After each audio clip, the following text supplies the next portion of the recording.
The first book of Moses, Genesis, chapter 1. In the beginning, God created the heavens and the earth.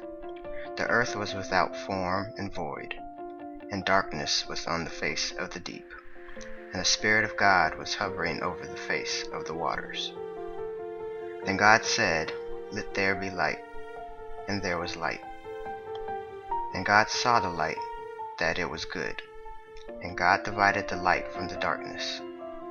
God called the light day, and the darkness he called night. So the evening and the morning were the first day. Then God said, "Let there be a firmament in the midst of the waters, and let it divide the waters from the waters." Thus God made the firmament, and divided the waters which were under the firmament from the waters which were above the firmament. And it was so. And God called the firmament heaven. So the evening and the morning were the second day. Then God said, "Let the waters under the heavens be gathered together into one place, and let the dry land appear."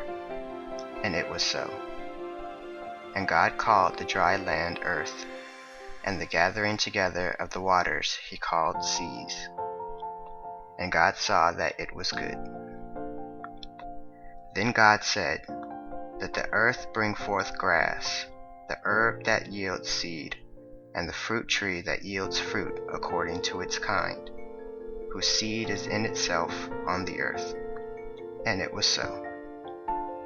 And the earth brought forth grass, the herb that yields seed according to its kind, and the tree that yields fruit, whose seed is in itself according to its kind. And God saw that it was good. So the evening and the morning were the third day. Then God said, "Let there be lights in the firmament of the heavens to divide the day from the night, and let them be for signs and seasons, and for days and years. And let them be for lights in the firmament of the heavens to give light on the earth." And it was so. Then God made two great lights, the greater light to rule the day, and the lesser light to rule the night. He made the stars also. God set them in the firmament of the heavens to give light on the earth, and to rule over the day and over the night, and to divide the light from the darkness. And God saw that it was good. So the evening and the morning were the fourth day. Then God said, "Let the waters abound with an abundance of living creatures, and let birds fly above the earth across the face of the firmament of the heavens." So God created great sea creatures, and every living thing that moves, with which the waters abounded, according to their kind, and every winged bird according to its kind. And God saw that it was good. And God blessed them, saying, "Be fruitful and multiply, and fill the waters in the seas, and let birds multiply on the earth." So the evening and the morning were the fifth day.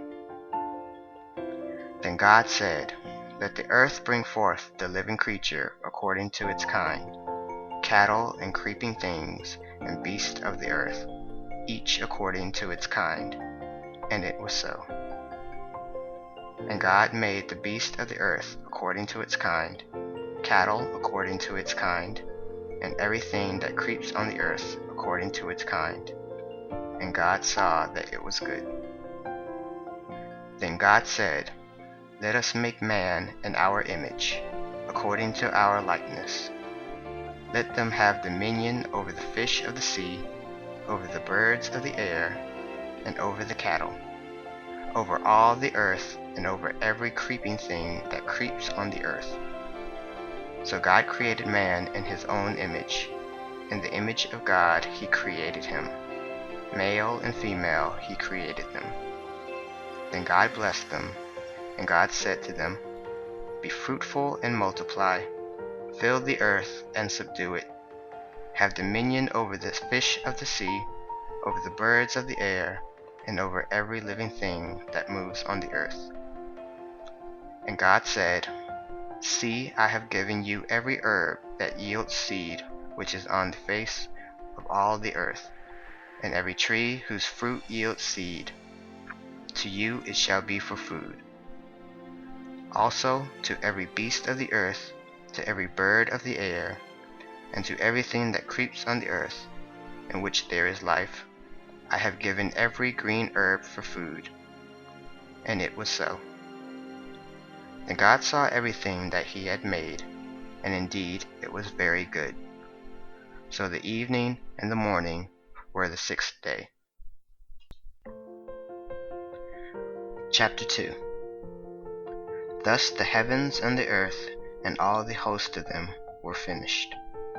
And on the seventh day God ended his work which he had done, and he rested on the seventh day from all his work which he had done. Then God blessed the seventh day and sanctified it, because in it he rested from all his work which God had created and made.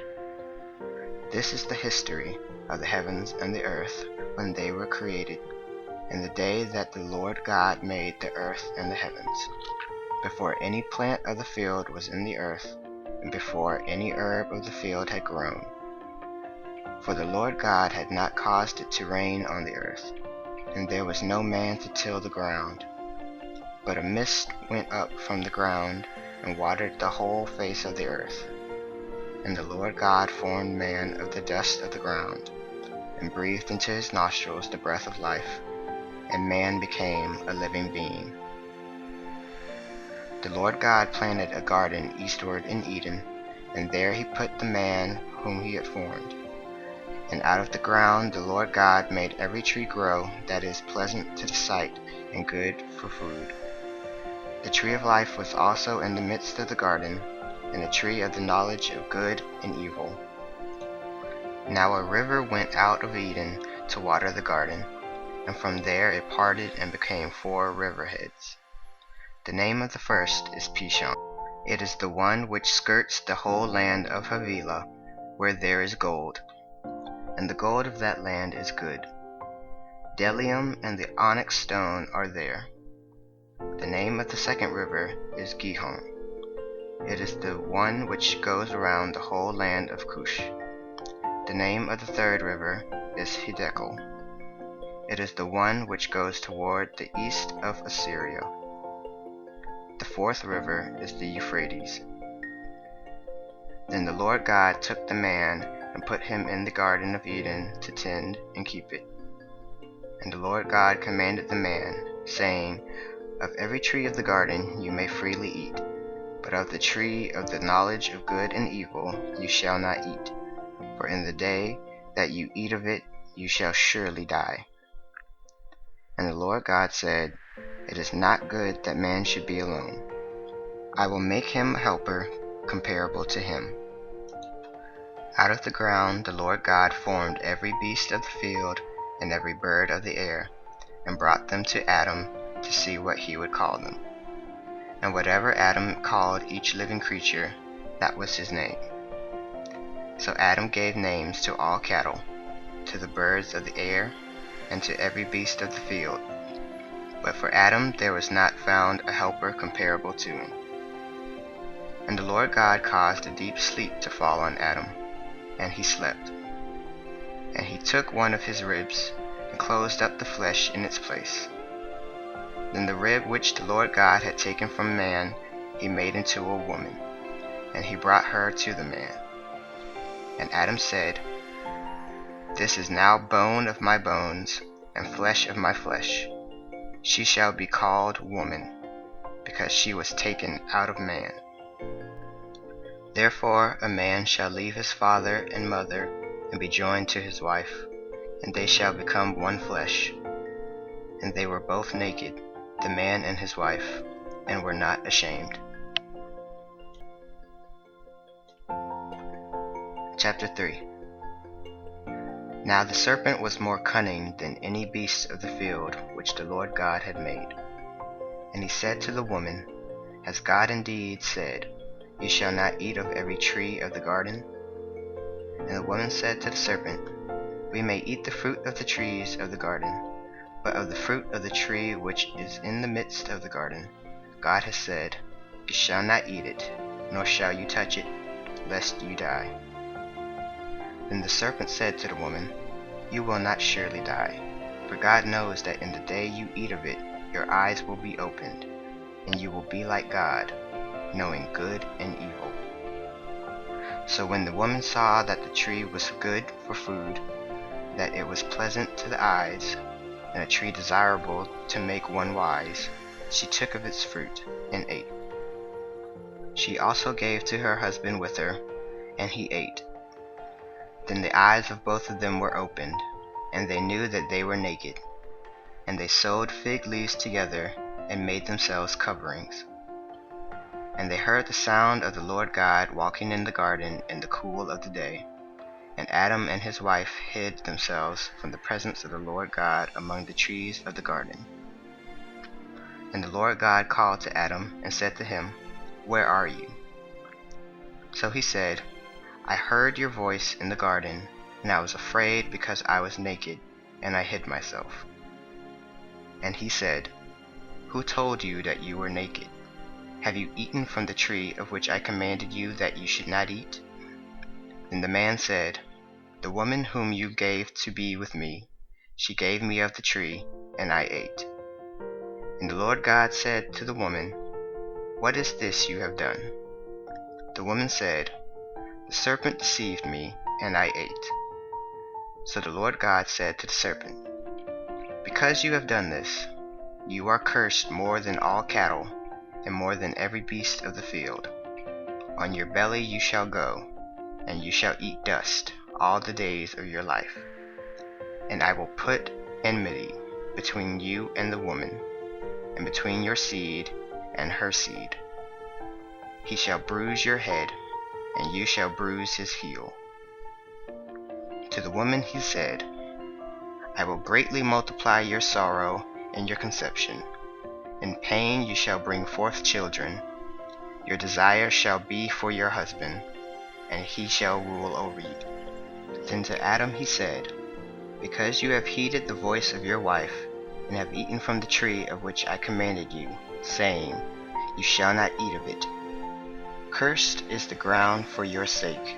In toil you shall eat of it all the days of your life. Both thorns and thistles it shall bring forth for you, and you shall eat the herb of the field. In the sweat of your face you shall eat bread, till you return to the ground, for out of it you were taken. For dust you are, and to dust you shall return. And Adam called his wife's name Eve, because she was the mother of all living. Also for Adam and his wife the Lord God made tunics of skin, and clothed them. Then the Lord God said, Behold, the man has become like one of us, to know good and evil. And now, lest he put out his hand, and take also of the tree of life, and eat, and live forever. Therefore the Lord God sent him out of the Garden of Eden to till the ground from which he was taken. So he drove out the man, and he placed cherubim at the east of the Garden of Eden, and a flaming sword which turned every way, to guard the way to the tree of life.